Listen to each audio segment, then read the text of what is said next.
BNP সুযোগ পেলেই চরমপন্থীদের সঙ্গে হাত মেলায় সে কথা বলে বিএনপির রাজনৈতিক উদ্দেশ্যের প্রতি সন্দেহ প্রকাশ করেছেন। কিন্তু শেখ হাসিনা আবার এই সাক্ষাৎকারে বিএনপির ওপরেই ভরসা করছেন যে যদি বিএনপি আগামী সরকারটা গঠন করতে পারে তাহলে বিএনপি যাতে আওয়ামী লীগের ওপর থেকে নিষেধাজ্ঞা তুলে নেয় এবং আওয়ামী লীগকে একটা রাজনৈতিক বিরোধী দল হিসেবে দায়িত্ব পালনের সুযোগ করে দেয়, সে কারণে শেখ হাসিনা শব্দটি লিখছেন আই উড আর্জ দেম, আমি তাদের প্রতি আহ্বান জানাবো। ভারতের শীর্ষস্থানীয় গণমাধ্যম উইয়ন নিউজকে দেওয়া এক সাক্ষাৎকারে শেখ হাসিনা বেশ কিছু বিস্ফোরক মন্তব্য করেছেন।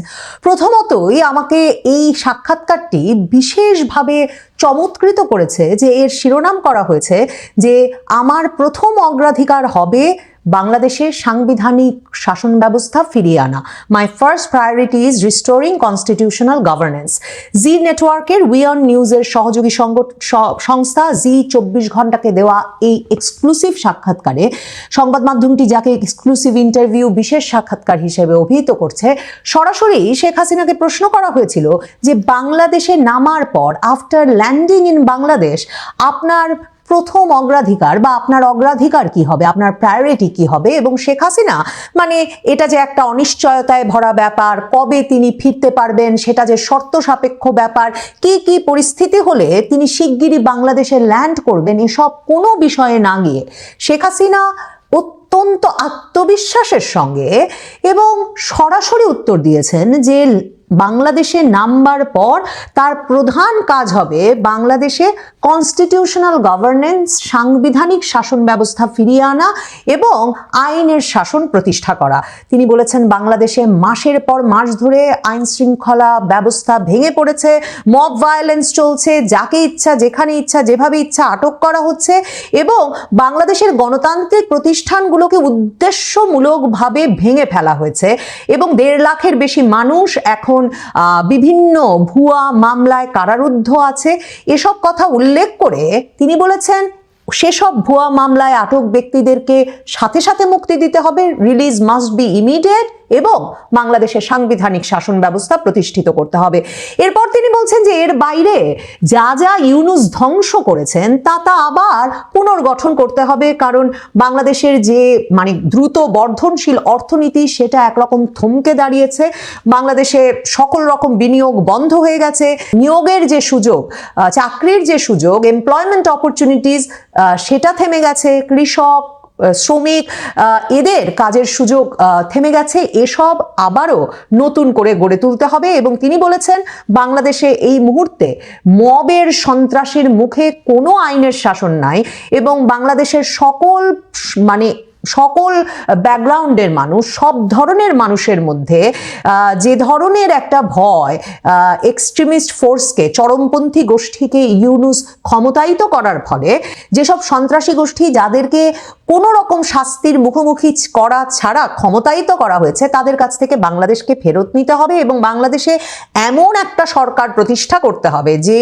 সরকার এই গত কয়েক মাসের যে জখম তৈরি হয়েছে সেই জখম সারিয়ে তুলতে পারে, বাংলাদেশের শাসন ব্যবস্থার উপর জনগণের আস্থা পুনঃপ্রতিষ্ঠা করতে পারে এবং আবারও উন্নয়নের পথে বাংলাদেশকে চালিত করতে পারে।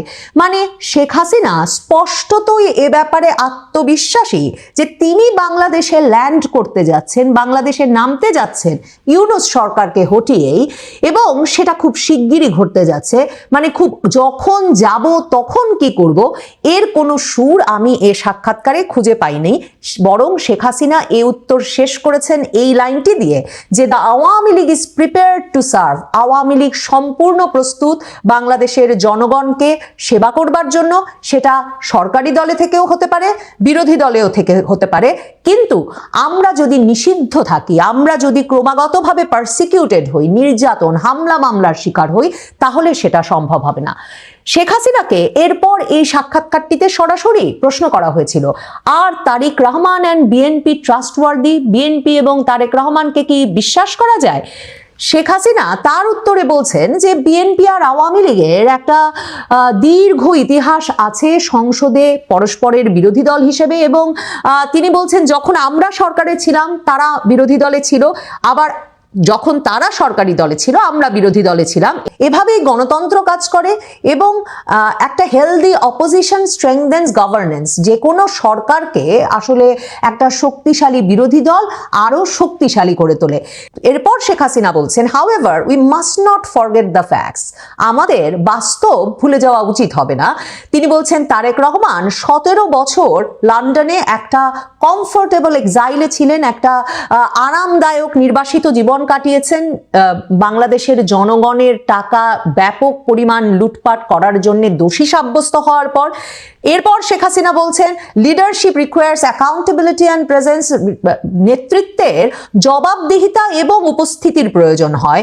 এমন নয় যে শুধুমাত্র বাইরে থেকে নির্দেশনা দিয়ে আর যখন পরিস্থিতি অনুকূলে তখন হঠাৎ করে ঢুকে পড়ে নেতৃত্ব প্রতিষ্ঠা করা যায়, সেটা তিনি বলেছেন। এবং তিনি বলেছেন যে এসবের বাইরে তাকে যেটা সবচেয়ে বেশি উদ্বিগ্ন করে, শেখ হাসিনা বলছেন যে বিএনপি's consistent willingness to align with extremist elements। তিনি বলছেন যখনই সুবিধা, যখনই বিএনপির স্বল্পমেয়াদী কোনো স্বার্থ উদ্ধার হয়, তখনই যে বিএনপি চরমপন্থী গোষ্ঠীগুলোর সঙ্গে এক রকমের ঘেঁষে পড়ে, সেটা তাকে সবচেয়ে বেশি উদ্বিগ্ন করে।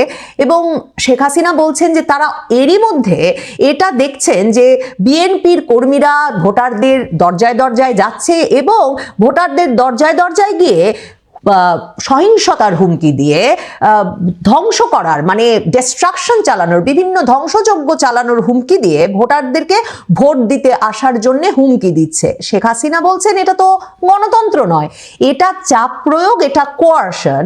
তবে এই জায়গাটায় এসে শেখ হাসিনার সাক্ষাৎকারটি বিস্ফোরক হয়ে ওঠে যখন এই প্রশ্নের উত্তরে শেখ হাসিনা বললেন যে if the BNP forms the next government, BNP যদি এর পরের সরকারটি গঠন করে তাহলে আমি তাদের প্রতি আহ্বান জানাবো যাতে তারা সম্পূর্ণত সংসদীয় গণতন্ত্র পুনরুদ্ধার করে, রিস্টোর করে এবং সেই কাজ করতে তারা যাতে আওয়ামী লীগের ওপর যে নিষেধাজ্ঞা আছে সেটা তুলে নেয়, যাতে আমরা একটা বৈধ বিরোধী দল হিসেবে জনগণের সেবা করতে পারি, আমরা একটা বৈধ বিরোধী দলের ভূমিকা পালন করতে পারি।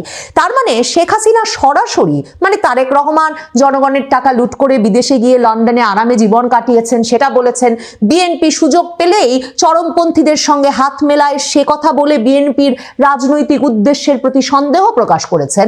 কিন্তু শেখ হাসিনা আবার এই সাক্ষাৎকারে বিএনপির ওপরেই ভরসা করছেন যে যদি বিএনপি আগামী সরকারটা গঠন করতে পারে তাহলে বিএনপি যাতে আওয়ামী লীগের ওপর থেকে নিষেধাজ্ঞা তুলে নেয় এবং আওয়ামী লীগকে একটা রাজনৈতিক বিরোধী দল হিসেবে দায়িত্ব পালনের সুযোগ করে দেয়। সে কারণে শেখ হাসিনা শব্দটি লিখছেন I would urge them, আমি তাদের প্রতি আহ্বান জানাবো। শেখ হাসিনা এরপর বলছেন যে a parliament without genuine opposition is not a parliament at all, মানে একটা সংসদ যেখানে একটা প্রকৃত বিরোধী দল অনুপস্থিত সেটা কোনো সংসদ হতে পারে না। শেখ হাসিনাকে এরপর জিজ্ঞেস করেছিল ভারতীয় এই সংবাদ মাধ্যমটি যে এই যে ভারতের পররাষ্ট্রমন্ত্রী এস জয়শঙ্কর খালেদা জিয়ার শেষকৃত্য অনুষ্ঠানে গেলেন, তা তিনি বিএনপি আর ভারতের সম্পর্কটাকে কিভাবে দেখছেন। শেখ হাসিনা বলেছেন যে এটা তো একেবারেই একটা কূটনৈতিক ভদ্রতার ব্যাপার, কারণ সে খালেদা জিয়া বাংলাদেশের সাবেক সরকার প্রধান এবং খালেদা জিয়ার যে রাজনৈতিক অবদান সেটা তো অনস্বীকার্য। শেখ হাসিনা বলছেন this is undeniable and her contributions to the nation were significant, তার জাতির প্রতি যে অবদান সেটা তো খুবই তাৎপর্যপূর্ণ। এবং শেখ হাসিনা বলছেন যে তিনি নিজেও খালেদা জিয়ার পরিবার এবং যারা খালেদা জিয়ার মৃত্যুতে শোকগ্রস্ত তাদের প্রতি সমবেদনা জ্ঞাপন করেছেন। কিন্তু শেখ হাসিনা মনে করাচ্ছেন ইন্ডিয়ার ফান্ডামেন্টাল ইন্টারেস্ট রিমেইন আনচেঞ্জড। এটাও এই সাক্ষাৎকারটিকে অত্যন্ত তাৎপর্যপূর্ণ করে তোলে।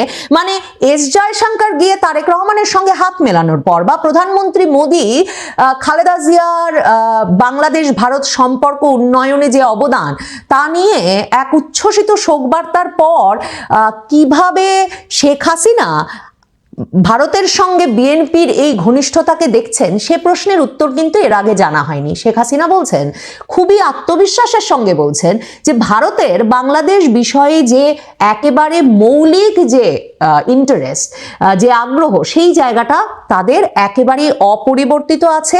India wants a reliable partner in Bangladesh. Bharat বাংলাদেশে একটা নির্ভরযোগ্য অংশীদার চায়, যেই নির্ভরযোগ্য অংশীদার, নির্ভরযোগ্য সরকারটি বাংলাদেশে স্থিতিশীলতা রক্ষা করতে পারবে, বাংলাদেশের সংখ্যালঘুদেরকে সুরক্ষা দিতে পারবে এবং তাদের দেওয়া প্রতিশ্রুতি রক্ষা করতে পারবে, যা কিনা আঞ্চলিক যে কোঅপারেশন, আঞ্চলিক যে সহযোগিতা, তাকে সবসময় সমুন্নত রাখবে।